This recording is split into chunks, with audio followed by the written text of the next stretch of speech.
Le 5 septembre 2012, en Haute-Savoie, un chemin forestier près de Chevaline devient le théâtre d'une scène qui marquera la France entière.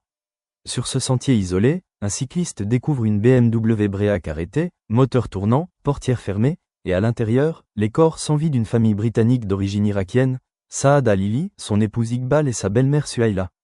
Non loin du véhicule, un autre homme est étendu au sol, touché mortellement. Sylvain Mollier, un cycliste local de 45 ans, pris au piège d'une fusillade dont il n'était pas la cible évidente. À l'arrière de la voiture, une petite fille de 7 ans, grièvement blessée à la tête, est retrouvée vivante, dans un état critique. Quelques heures plus tard, alors que les enquêteurs s'affairent autour du véhicule, une fillette de 4 ans est découverte cachée sous les jambes de sa mère, miraculeusement indemne après avoir passé plusieurs heures dans cet habitacle sanglant. Très vite, l'affaire de Chevaline prend une dimension internationale. La famille Al-Hili résidait en Angleterre, dans le Surrey, et Saad travaillait comme ingénieur en informatique. Des tensions au sein de la famille, notamment avec son frère, sont évoquées, mais sans preuve directe d'un lien avec le drame. L'hypothèse d'un différend financier, lié à un héritage en Irak, apparaît, mais reste difficile à établir.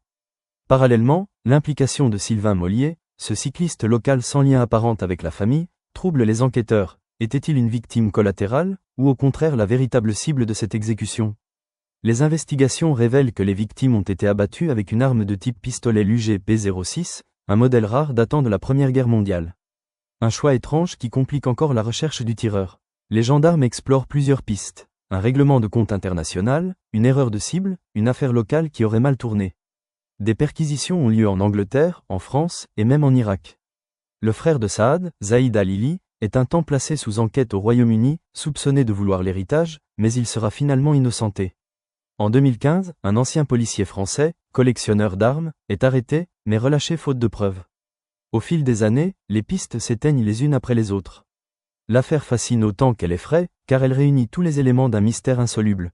Une famille étrangère, un cycliste local, une arme ancienne, un lieu isolé, et un tueur jamais retrouvé. Aujourd'hui encore, plus de 10 ans après les faits, la tuerie de Chevaline demeure l'une des énigmes criminelles les plus sombres de France, un puzzle incomplet où chaque pièce soulève plus de questions qu'elle n'apporte de réponses.